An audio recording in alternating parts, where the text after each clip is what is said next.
Assalamualaikum warahmatullahi wabarakatuh. Mari kita lanjutkan tutorial Google Classroom kali ini. Untuk tutorial ini, saya akan memberikan panduan cara setting kelas di Google Classroom.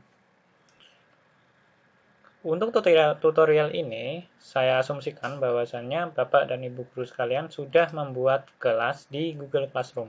Sehingga kita tinggal langsung masuk ke halaman Google Classroom seperti ini, dan kita sudah memiliki di sini satu kelas, minimal memiliki satu kelas.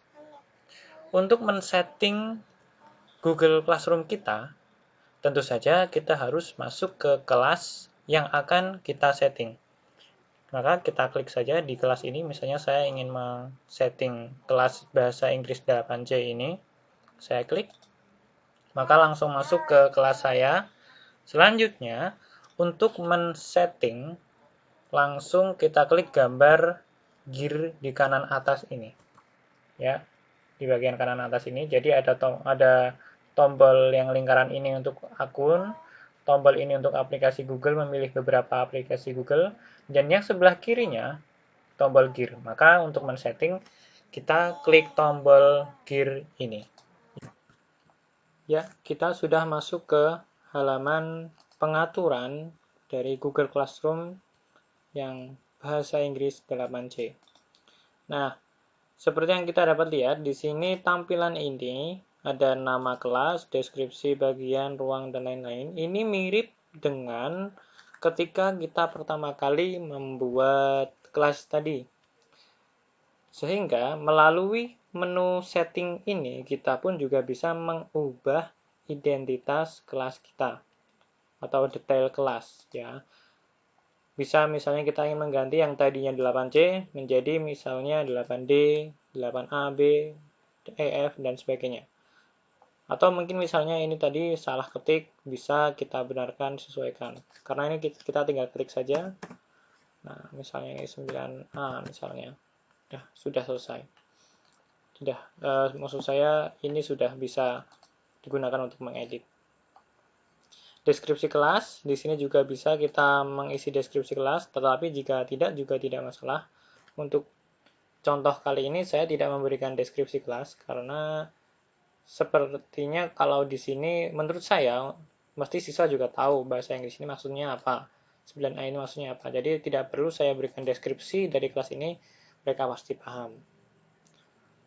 Lalu selanjutnya bagian ini seperti yang saya sampaikan di tutorial sebelumnya, bisa diedit, bisa tidak, saya dipersilahkan sesuai dengan kebutuhan masing-masing. Lalu selanjutnya di halaman setting ini masih ada lagi menu settingan yang lainnya, yaitu ketika kita turunkan, kita scroll, nah masih ada beberapa menu setting.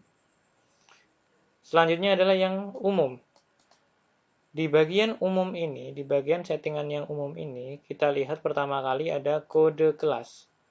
Kode kelas, yang dimaksud kode kelas di sini adalah kode yang digunakan siswa untuk masuk ke kelas kita. Jadi misalnya, ya ini saya aktifkan dulu. Nah ini dia. Ini adalah kode kelas saya. DAQOOU3. Nah ketika saya membagikan kode ini dan siswa memasukkan kode ini ke Google Classroom mereka, maka mereka akan masuk ke kelas kita. Nah, jika segitiga bawah, segitiga terbalik ini kita klik, maka akan muncul beberapa pilihan. Yang pertama, tampilkan. Tampilkan ini hanya sekedar kita menampilkan kode ini yang dengan bentuk yang lebih besar, lebih jelas, dan bisa kita copy atau kita screenshot. Misalnya kita ingin membagikan ke grup WhatsApp atau ke website, terserah, monggo, sesuai dengan kebutuhan. Ya, saya tutup, saya klik X. Selanjutnya pilihan yang kedua adalah salin.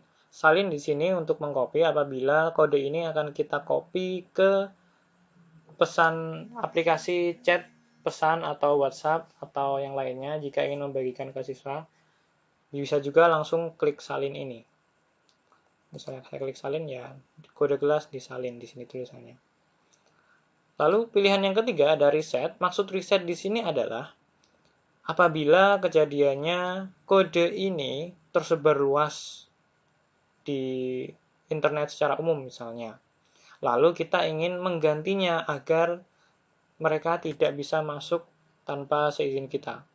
Atau kita tidak ingin ada orang-orang yang tidak diinginkan masuk ke kelas kita. Nah, kita bisa meresetnya melalui tombol ini. Sehingga ketika kita reset, ketika kita menekan tombol reset ini, kode ini akan berubah otomatis yang sudah mendapat otomatis jika siswa akan memasukkan kode, jika siswa akan masuk ke kelas kita, harus mengganti kode yang baru. Tetapi jika siswa sudah masuk, tidak masalah. Sehingga ini hanya untuk siswa yang belum masuk ke kelas kita saja. Jadi misalnya ini saya reset. Nah, dari yang DAQ berubah menjadi SS554YU.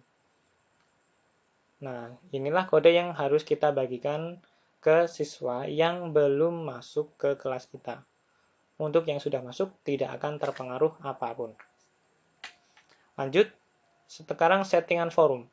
Forum di sini, yang dimaksud forum di sini adalah halaman pertama kali yang akan dilihat siswa atau guru ketika pertama kali membuka kelas. Maksud saya seperti ini, saya contohkan. Nah, sebentar. Nah, ini. Jadi forum ini. Di sini, forum ini, ketika saya membuka kelas Bahasa Inggris 8C ini, langsung muncul halaman forum ini.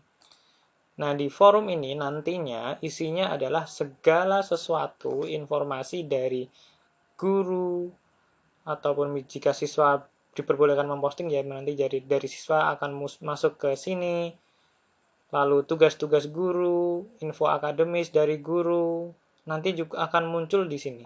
Sehingga ibarat ketika kita menggunakan Facebook, forum ini adalah beranda. Ibarat ketika kita menggunakan Instagram, forum ini adalah home, halaman pertama yang muncul ketika kita pertama kali membuka. Nah, kita kembali ke settingan tadi. Ketika kita mengklik segitiga terbalik ini, ada 3 pilihan. Siswa dapat memposting dan memberi komentar. Maksudnya adalah, di dalam forum ini tadi, saya buka, nah ini, di forum ini, siswa bisa memposting dan juga memberi komentar terhadap postingan, entah itu postingan guru ataupun postingan siswa. Itu untuk yang pertama, settingan pertama. Atau kita misalnya, nah ini biasanya settingan yang pertama ini konsekuensinya adalah kelas forum menjadi ramai karena siswa bisa memposting, guru juga bisa memposting, sehingga terkadang bisa terjadi ketidakkondusifan, sehingga menjadi tidak kondusif karena banyak sekali pesan yang masuk, postingan yang masuk, dan antara postingan siswa dan guru menjadi campur aduk.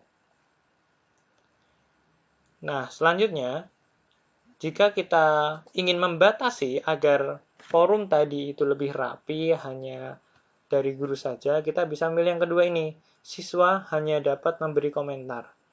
Otomatis, siswa tidak bisa memposting, tetapi hanya bisa memberi komentar terhadap postingan guru. Jadi misal ini saya klik, nah lalu ini saya simpan, saya peragakan. Lalu saya membuka Google Classroom dari sisi siswa. Jadi ini saya membuka kelas saya tapi dari sudut pandang siswa. Dari sisi siswa. Nah, seperti ini. Ini saya sebagai siswa tidak bisa memposting apapun di sini karena settingan tadi hanya guru yang bisa memposting dan siswa hanya bisa memberi komentar. Saya contohkan ketika saya sebagai guru, di sini saya memposisikan sebagai guru sekarang. Saya memberikan postingan.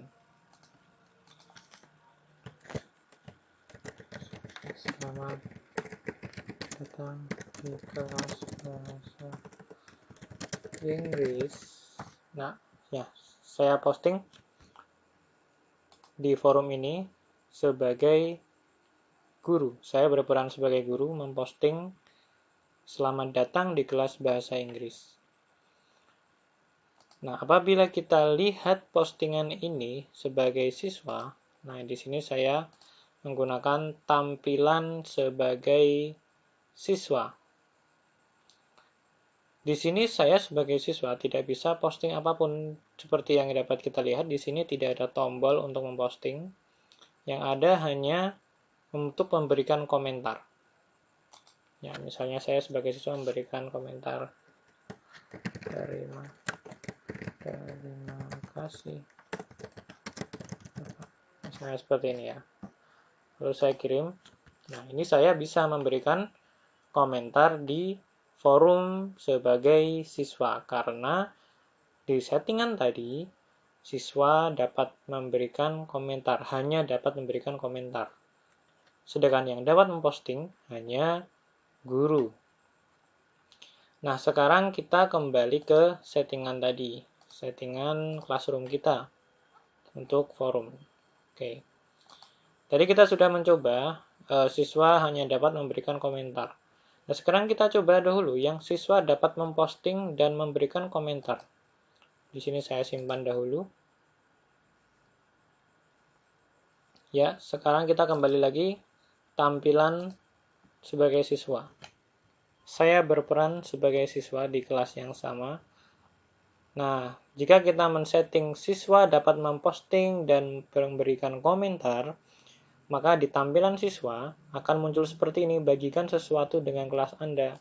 Jadi saya sebagai siswa pun bisa memberikan membuat postingan di kelas ini. Misalnya, halo teman-teman, misalnya seperti ini. Lalu saya posting. Nah, maka postingan saya dan postingan saya sebagai guru, sebagai siswa dan sebagai guru, ini menjadi berdampingan, ada di forum yang sama. Jika seperti ini memang kelemahannya adalah antara postingan penting dari guru dan postingan siswa menjadi tumpang tindih, menjadi saling menjadi penuh di sini. Tetapi kelebihannya memang siswa menjadi lebih bebas, mereka bisa terbuka dengan forum ini, mereka bisa memberikan postingan apapun, apa yang ada di pikiran mereka bisa mereka buat. Mereka bisa membuat diskusi di sini juga. Itu kelebihannya. Jadi memang disesuaikan dengan kondisi dan kebutuhan masing-masing lagi-lagi. Sekarang kita kembali lagi ke tampilan halaman setting sebagai guru. Nah, ini tadi tugas kelas Nah, ini forum. Tadi kita sudah mencoba siswa dapat memposting dan memberikan komentar. Lalu siswa hanya dapat memberi komentar juga sudah kita coba. Lalu yang ketiga, sekarang kita coba hanya pengajar yang dapat memposting atau berkomentar. Apabila kita menggunakan pilihan ini, kita pilih yang ini, yang ketiga, maka hanya guru atau pengajar yang bisa memposting dan memberikan komentar. Sekarang saya coba, saya simpan. Nah, sekarang saya kembali lagi berperan sebagai siswa.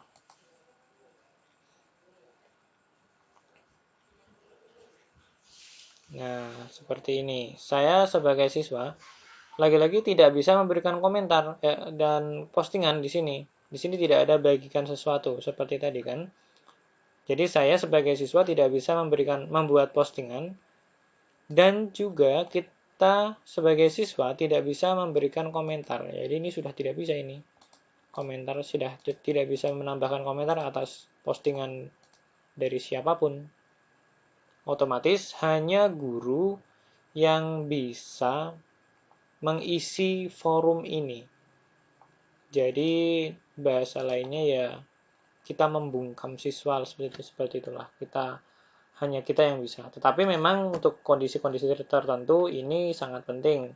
Jadi apabila siswa sangat tidak kondusif, apabila siswa memang tidak bisa diatur atau mungkin memang tidak perlu, memang hanya yang penting guru menyampaikan informasi. Nah, maka kita bisa menggunakan menu yang ketiga ini. Hanya pengajar yang dapat memposting atau berkomentar. Maaf, ini nggak kelihatan ya, tapi tulisannya seperti itu. Nah, itu untuk yang forum.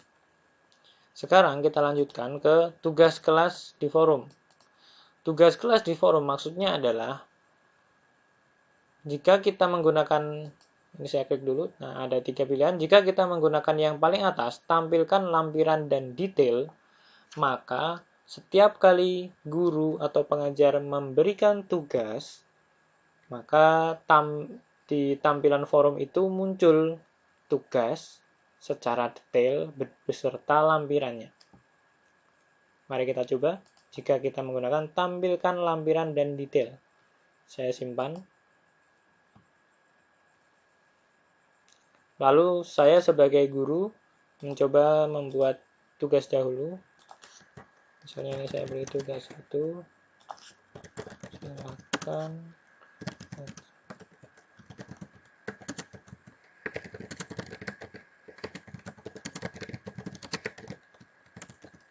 misalnya seperti ini. Saya memberikan petunjuk, lalu saya berikan materi. Misalnya saya cari dari YouTube materinya.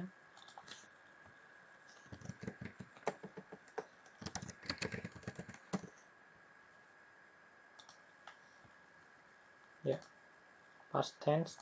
Misalnya saya membuat materi seperti ini. Lalu saya tugaskan.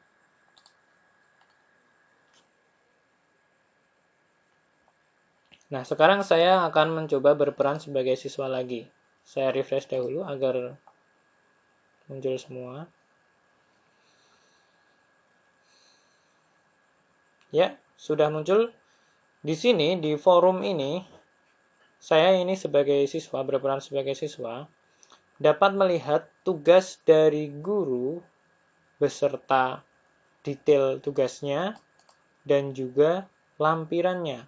Terlihat semua secara jelas di forum ini. Terlihat ya di sini. Ini akan muncul apabila kita memilih settingan yang seperti ini tadi. Saya kembali ke halaman settingan. Nah, seperti ini. Itu akan muncul apabila kita memilih tampilkan lampiran dan detail. Efeknya seperti itu. Sehingga di halaman siswa ini, ketika kita berperan sebagai siswa, maka ini ya yang muncul. Setiap kali guru atau pengajar membuat tugas, memberikan tugas. Nah, selanjutnya kita coba kembali ke halaman setting. Selanjutnya, apabila kita menggunakan tampilkan notifikasi yang dipadatkan. Jika kita memilih settingan yang ini, maka tugas yang diberikan oleh guru tetap muncul di halaman forum, namun dipadatkan. Maksudnya dipadatkan seperti apa? Mari kita coba. Apabila saya memilih settingan ini, ya. Jadi saya pilih yang tengah, saya simpan. Lalu saya kembali lagi ke halaman yang sebagai siswa, saya berperan sebagai siswa. Nah, ini langsung hilang. Jadi tugas tetap ada di sini, tetap muncul, hanya saja detail dan lampirannya tadi tidak ada. Berbeda dengan tadi yang ada detail tugasnya apa, lampirannya apa, ada. Terlihat. Tetapi sekarang, karena saya memilih settingan yang dipadatkan, maka hanya muncul judulnya saja. Tapi tetap siswa bisa melihat detail tugasnya dengan cara mengeklik ini. Ini saya klik. Ya, langsung muncul detail tugasnya dan juga lampiran materinya. Seperti itu ya. Sekarang mari kita kembali ke halaman setting. Ya, kembali ke halaman setting lagi. Ya, ini kita tadi memilih yang kedua. Tampilkan lampiran dan detail sudah kita coba, dipadatkan sudah kita coba. Nah, sekarang yang terakhir sembunyikan notifikasi. Apabila kita menginginkan tugas tidak muncul di halaman forum, maka kita pilih ini, sembunyikan notifikasi. Efeknya adalah, mari kita coba, klik simpan. Nah, efeknya kita kembali ke halaman siswa. Saya refresh dahulu agar berefek. Nah, ini. Maka di sini tidak muncul tugas dari guru.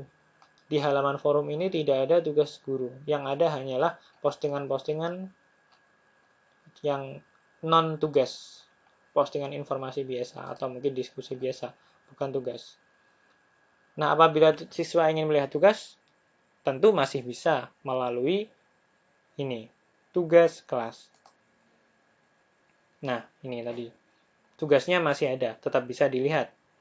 Hanya saja memang tidak langsung muncul di halaman depan, halaman forum. Nah, ini bisa disesuaikan sesuai kebutuhan masing-masing.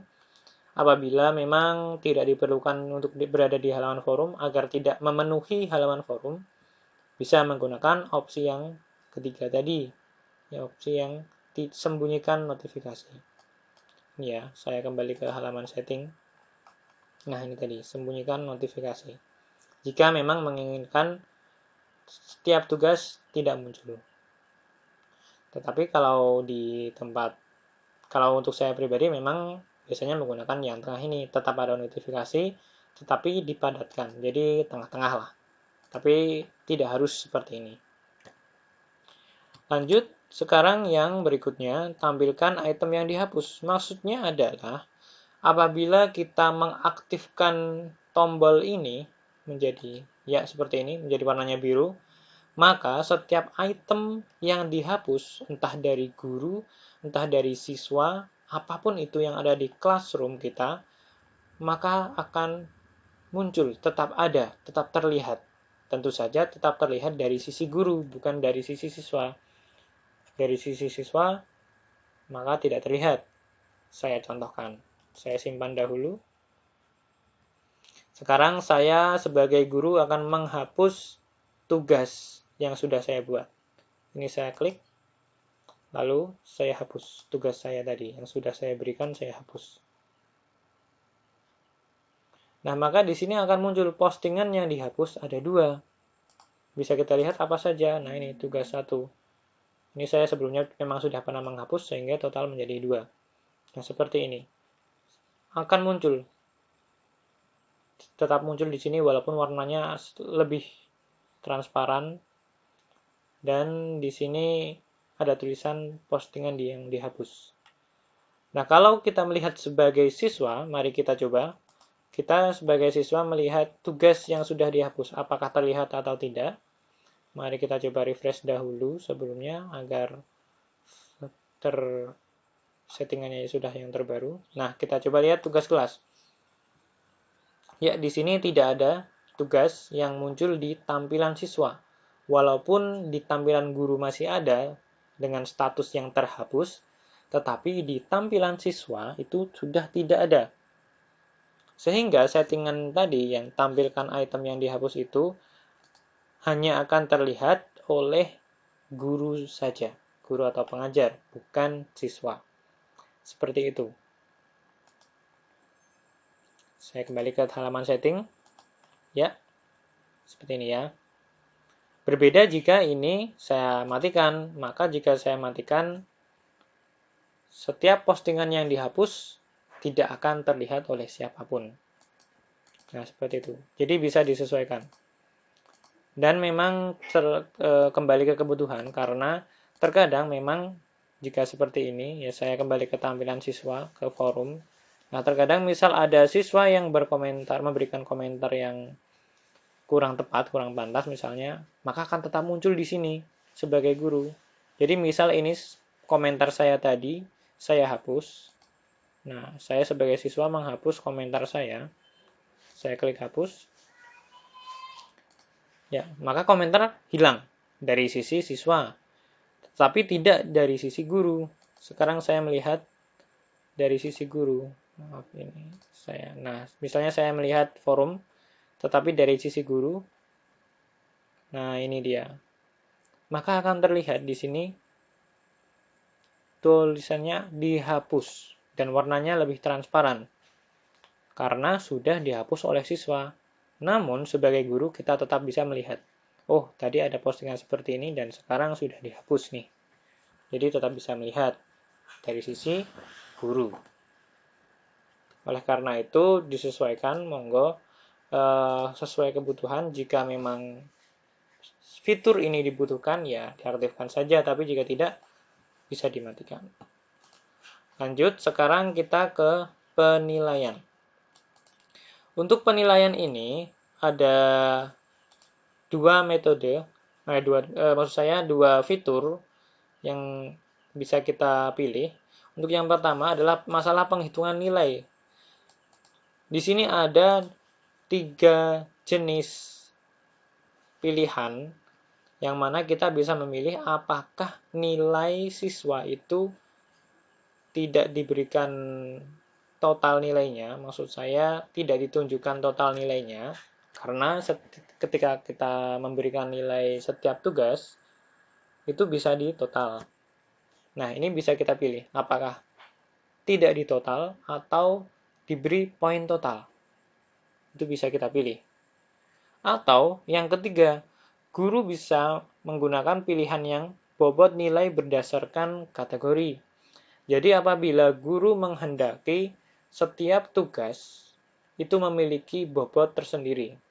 Misal antara ulangan harian dengan ulangan PTS, ujian tengah semester, bobotnya berbeda. Nah, itu bisa menggunakan fitur ini, bobot nilai berdasarkan kategori. Atau mungkin bisa juga tugas esai berbeda bobotnya dengan tugas pilihan ganda. Atau mungkin tugas proyek berbeda dengan tugas yang non-proyek atau mungkin yang biasa. Itu juga bisa. Nah, ini jadi bebas sesuai dengan kebutuhan, sesuai dengan rencana penilaian, sesuai dengan kurikulumnya. Jadi bebas, sangat sangat terbuka kemungkinannya untuk berbagai jenis penilaian. Jadi disesuaikan saja. Nah, ini jika kita mengklik bobot nilai berdasarkan kategori, otomatis kita harus menambahkan kategorinya. Jadi jika pertama kali kita membuka Classroom, maka ini kosong. Jadi saya simulasikan bahwa ini kosong dulu. Nah, seperti ini seharusnya. Jadi sebelumnya tidak ada ya. Seharusnya tidak ada ini karena kan memang belum membuat kategori kalau misalnya baru pertama kali membuat Classroom. Nah, jika kita menggunakan pilihan yang ketiga ini tadi, maka kita harus membuat kategori nilai. Misalnya seperti ini. Saya membuat kategori nilai ulangan harian, maka saya beri porsi 50%. Lalu karena baru 50% harusnya kan 100%. Ini saya beri PTS. Saya beri bobot 30% PTS. Lalu untuk PAS atau PAT. Nah, maka ini saya beri bobot 20%. Misalnya seperti ini. Nah, jika sudah seperti ini, kita bisa menyimpan. Berbeda dengan tadi, jika ini saya hilangkan. Nah, di sini masih ada sisa 20%, maka kita tidak bisa menyimpan karena kategori yang kita buat belum sempurna, belum 100% persentasenya. Sehingga warna tombol simpan ini menjadi abu-abu, tidak bisa kita simpan. Berbeda dengan yang ini, PAT. Nah, saya isi 20%. Maka tombol simpan ini menjadi biru, bisa kita klik seperti itu. Nah, jadi ini untuk yang bobot nilai berdasarkan kategori. Tapi jika kita ingin hanya yang penting semua ditotal dan dirata-rata dengan porsi yang sama, ya tidak masalah, tetap bisa seperti itu. Nah, maka tanpa ini pun, tanpa kita menambahkan kategori pun tetap bisa kita simpan. Seperti ini contohnya ketika saya. Nah, jadi tanpa kategori, jika settingannya adalah poin total, tetap bisa kita simpan. Lanjut, yang berikutnya adalah tampilkan nilai keseluruhan kepada siswa. Nah, apabila kita ingin siswa tahu hasil nilai total mereka, itu kita bisa mengaktifkan fitur ini, tombol ini. Nah, menjadi biru ini. Maka ketika tombol ini menjadi biru, siswa bisa melihat nilai total mereka. Tetapi jika ini kita matikan, otomatis siswa hanya bisa melihat nilai per tugas mereka, hanya bisa nilai detail tugas mereka saja, tidak nilai total. Nah, lagi-lagi ini kembali lagi ke kebutuhan dan kondisi sekolah masing-masing. Seperti itu. Nah, ini untuk halaman setting. Sekian untuk cara men-setting Google Classroom ini. Wassalamualaikum warahmatullahi wabarakatuh.